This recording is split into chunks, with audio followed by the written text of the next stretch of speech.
Bem, minha gente, falando sobre teologia e tradição a partir da apostila de Introdução à Teologia Cristã de Valtair Miranda e Franklin Ferreira, do Seminário Teológico Batista do Sul do Brasil, ano 2000, a gente tem aqui em quadros a apresentação da tradição wesleyana. Como seria a teologia wesleyana? A teologia wesleyana, ela é essencialmente arminiana, enfatizando a presciência divina, a responsabilidade e livre-arbítrio humanos e a graça capacitadora universal, mas tem um senso mais forte da realidade do pecado e da dependência da graça divina. Então a gente observa que assim, enquanto a teologia reformada foca bastante na soberania divina, a teologia wesleyana foca bastante na liberdade e responsabilidade humana. E nesse caso, a teologia wesleyana vê o quê? Que Deus, pegando o raciocínio do Fernando, ou seja, tudo isso que a gente está conversando já foi pensado há séculos atrás. Pegando a teologia do Fernando aqui, que o Fernando, sem saber, pegou emprestado de lá de trás, né, que assim, Deus, na sua presciência, sabia quem iria recebê-lo ou não. Então esses, segundo sua presciência, foram os eleitos. Na visão reformada, Deus escolheu antes e pronto, acabou. Deus escolheu. Na presciência, Deus escolheu porque essas pessoas dariam uma resposta positiva diante do convite.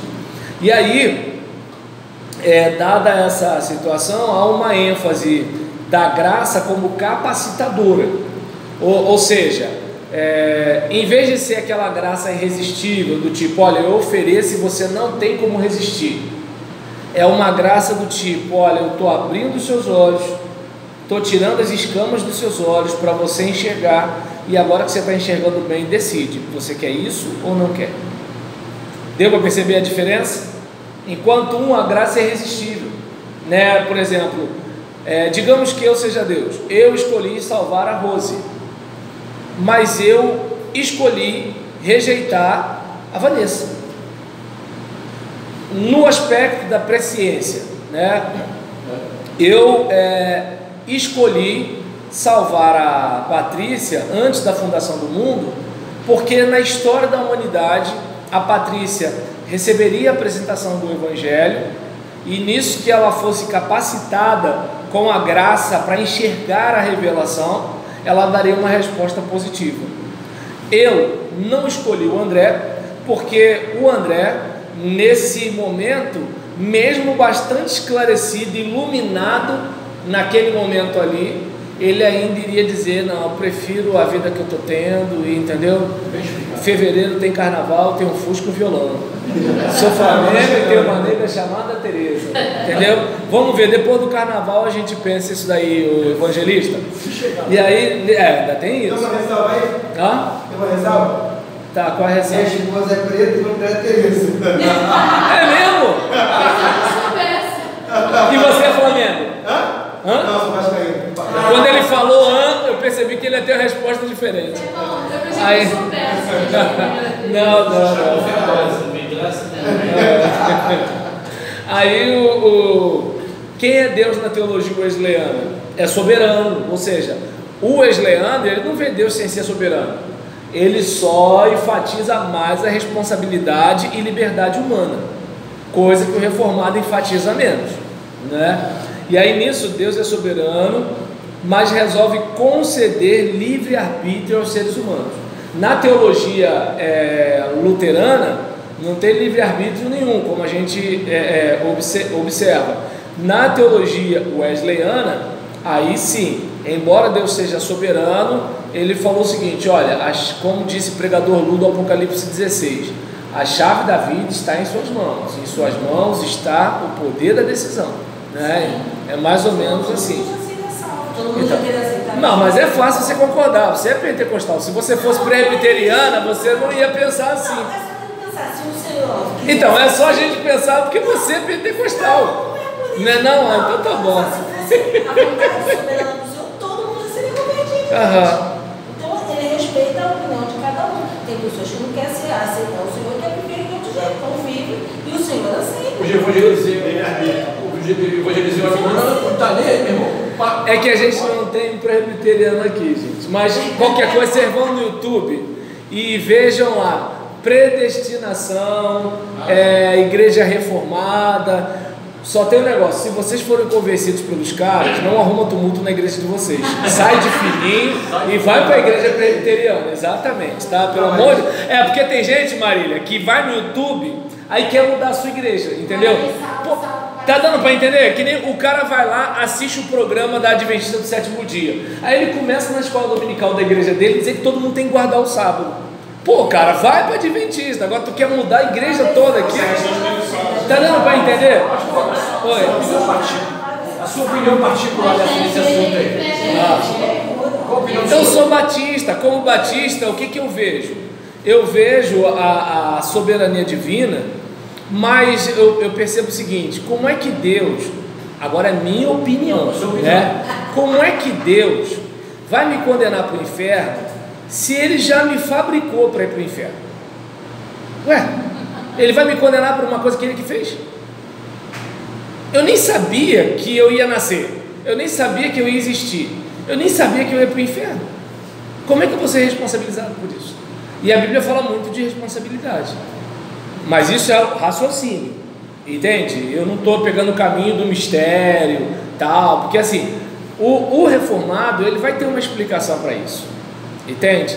Que assim, vocês não conseguem enxergar essa explicação, mas o reformado consegue. Exatamente. É como a questão do batismo de criança, por exemplo. Eu, como batista, eu não consigo compreender isso, mas o presbiteriano, o anglicano consegue, o luterano consegue. É uma visão. Exatamente. Então, é como eu estava falando antes. O Batista, ele queria aquela visão. Uma vez que você aceitou Jesus, você está salvo. Você não tem como mais voltar atrás. Tipo assim, ou aceito, ou está salvo, está salvo. Não é essa a visão? Mais ou menos? Você está afirmando ou você está perguntando? Não, estou perguntando. Não, você começou afirmando. Não, eu estou falando, a visão do Batista não é essa. Ah, o que acontece é o seguinte: o Batista, ele tem a liberdade do arminiano, porque assim, na soteriologia, na teologia sistemática tem um capítulo que fala de soteriologia, que é a doutrina da salvação. Na soteriologia tem a linha arminiana e tem a linha calvinista. Na linha calvinista, o indivíduo ele foi predestinado, né, eleito, de certa forma, seu futuro eterno foi pré-determinado. Não tem para onde correr, ele vai ser aquilo e pronto. Na linha arminiana, o indivíduo ele escolhe entrar e escolhe deixar. Então a questão não é nem tanto se ele perde a salvação ou não, a questão é dele abandonar a fé, entende? Ou seja, eu quero ser crente, não quero ser crente. Eu quero a salvação, não quero mais saber de salvação. É uma situação. Então todo mundo é pecador, até você. Aí o que acontece? Por exemplo, em relação... Ué, de que ela está rindo? Olha só. Aí, por exemplo, gente, eu ainda não respondi o André. Aí o que acontece? Tem outras teologias, gente. Aí, em relação a esse caso, o batista ele pega a liberdade e a responsabilidade do arminiano, como o caso aqui do wesleyano, né, que é arminiano, e ele pega também a soberania e a perseverança dos salvos, do calvinista e do reformado. Então, o que acontece?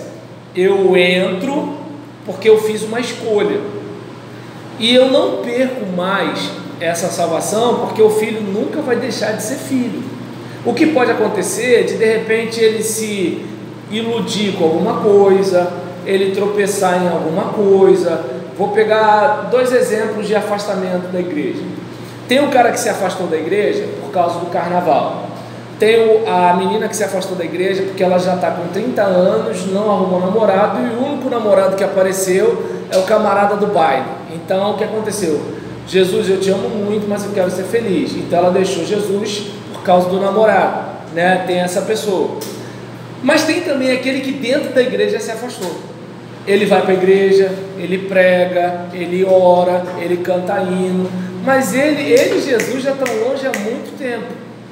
Então, se a gente pegar o caminho de assim, o cara, estou falando a minha compreensão batista, não estou dizendo que vocês têm que concordar comigo e nem estou querendo debater com vocês, tá bom? Então, o que acontece? O indivíduo, eu só estou respondendo porque você perguntou, porque não era nem para falar isso. E aí, em relação a esse caso, como é que é a compreensão?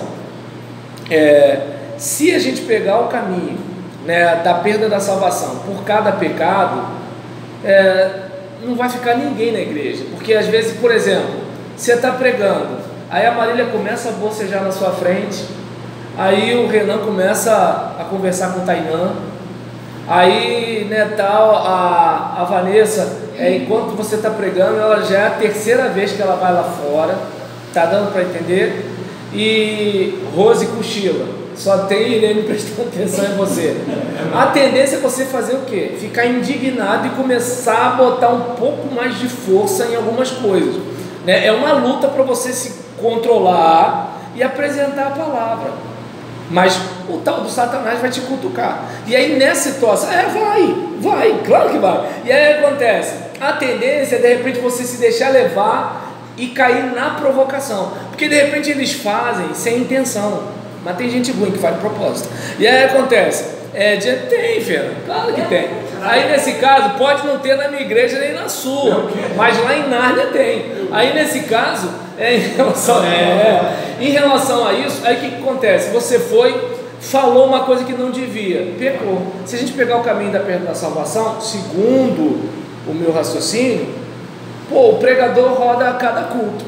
Se a gente pegar, por exemplo, na reunião de oração, as irmãs que na hora de orar estão falando da vida dos outros, né? Aí o que acontece? Vamos orar pelo irmão Fernando, porque o irmão Fernando, né, ele já largou a segunda esposa, está indo para a terceira, né, e tal. Vamos pedir a pessoa, o irmão Fernando, não sei o que, olha como é que pode, era tão certinho, né, e tal, não sei o que. Aí eu pergunto, nessa brincadeira, se a gente for usar esse raciocínio de perda de salvação, essa gente na reunião de oração já foi pro saco. Então quer dizer que muitas vezes a pessoa... Não quer dizer nada, estou dizendo que é a minha perspectiva.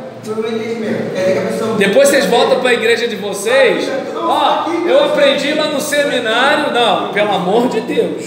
Mas assim, então quer dizer que a pessoa muitas vezes tem a vida toda, mas na verdade ela não estava lá. Não estava lá, nunca se converteu. Nunca foi crente, na verdade. Tem o que nunca e tem o que tropeçou. Tem aquele irmão super consagrado. Chegou aquela nova convertida. Eu nem terminei de falar. Aí o que acontece?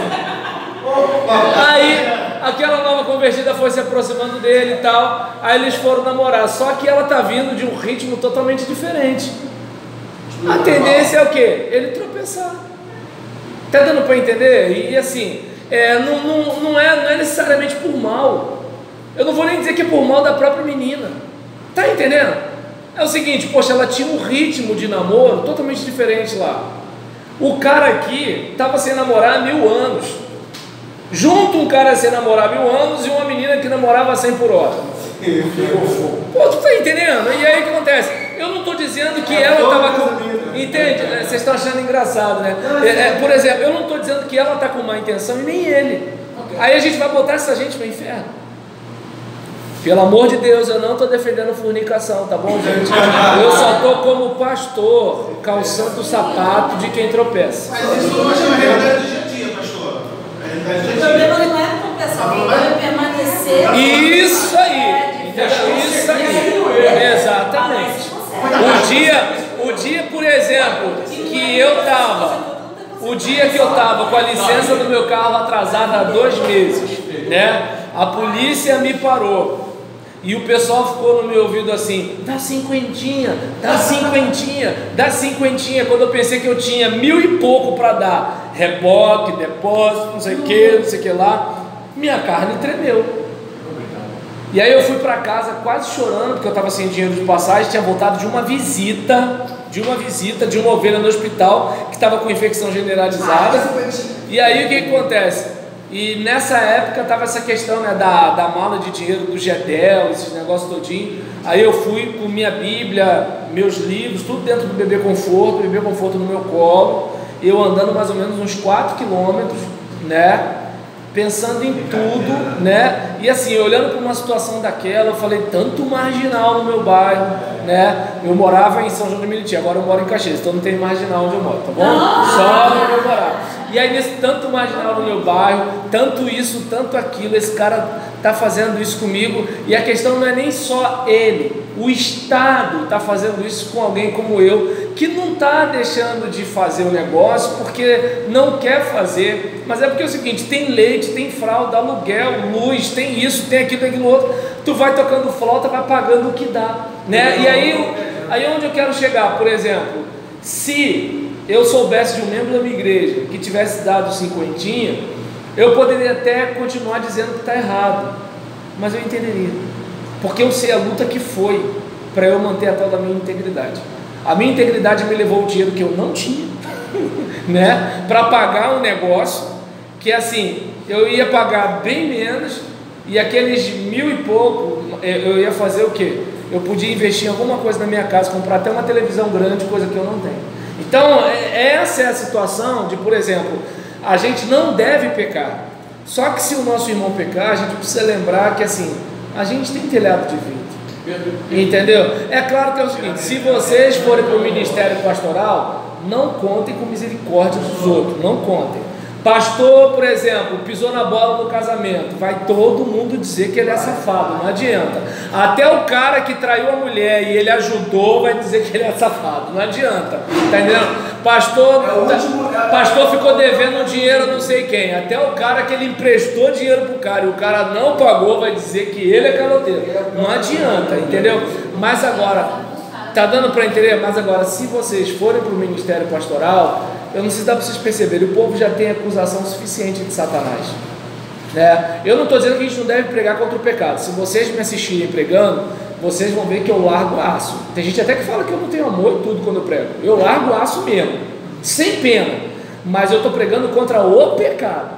E aí eu não tenho culpa se quem está no pecado fica chateado, tá entendendo? Então eu não tenho culpa, eu estou pregando contra o pecado. Mas agora o irmão está conversando comigo, aí sim a gente bate um papo, vamos sair dessa, vamos vencer, vamos não sei o que, vamos não sei o que lá, é uma outra situação. Porque também se você for para o púlpito, não, porque olha só, porque Deus, assim, aí o pessoal é mesmo, né? Deus é legal, Deus é não sei o que.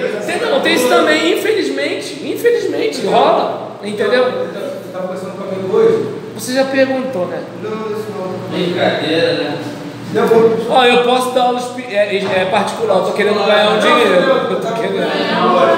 Ele tem a Rosa está falando do tempo do vídeo. Ele é da Igreja Batista, ali de lá de Caxias ali. Ele tem uma revista pro outro, porque eu fui autor do 4º trimestre. Então, aí ele falou, pô, cara, esse cara me dá aula seminário. Ele, pô, esse cara vai pegar música, vai falar dele lá. Ih, que legal, deve ser amigo. Se falou bem. Não, ele te conheceu por causa da revista mesmo. É mesmo? Que foi na igreja dele. Poxa, bacana. Foi mesmo, falando com ele.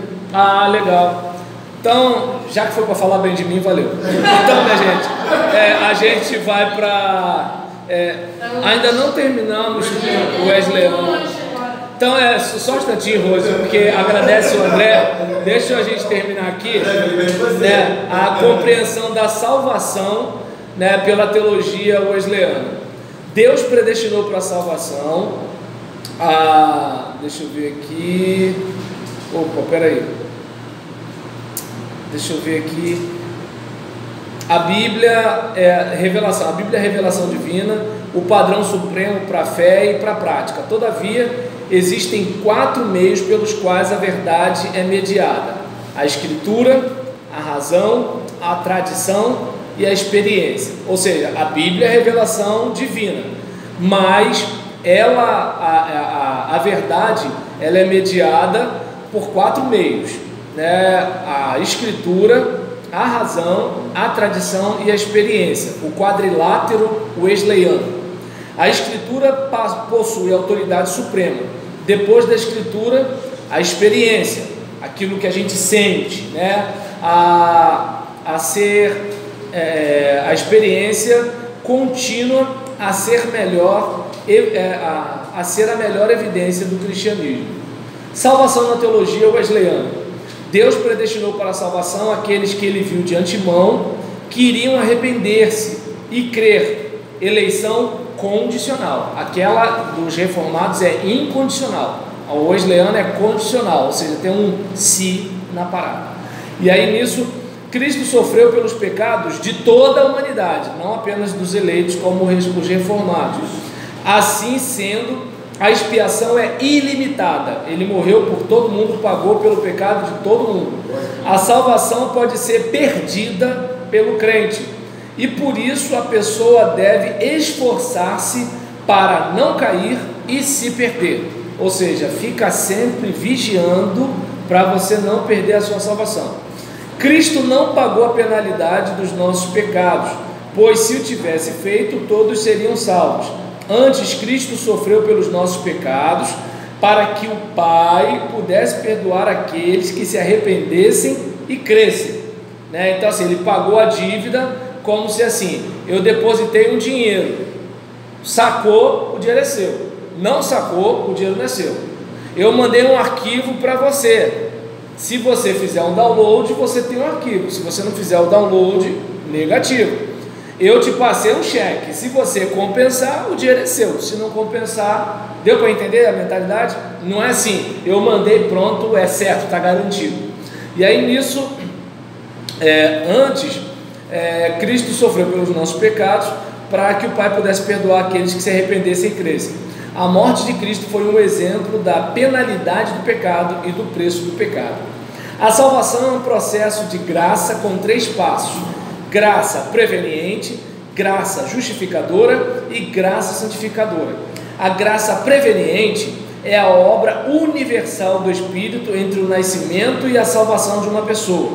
Ou seja, Deus vai cercando você, né, com a graça preveniente. Ela impede que alguém se afaste muito de Deus e capacita a pessoa a responder ao Evangelho diante, né, da comunicação do Evangelho, de modo que ela possa responder positiva ou negativamente. Ela foi iluminada ali para responder, só que ela decide, né, se fevereiro tem carnaval. Oi? É graça preveniente ou preveniente. E aí, para aqueles que recebem o Evangelho, a graça justificadora produz a salvação e inicia o processo de santificação. A graça justificadora, ela acaba fazendo o quê? Com que você seja declarado justo. Você é declarado justo aos olhos de Deus por causa do que Jesus fez por você, e não necessariamente por aquilo que você é.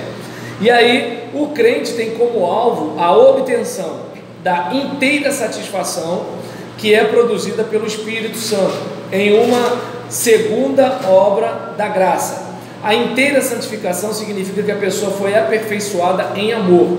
A perfeição não é absoluta, porém relativa e dinâmica. Quando alguém pode amar sem interesse próprio ou motivos impuros, então ele ou ela alcançou a perfeição.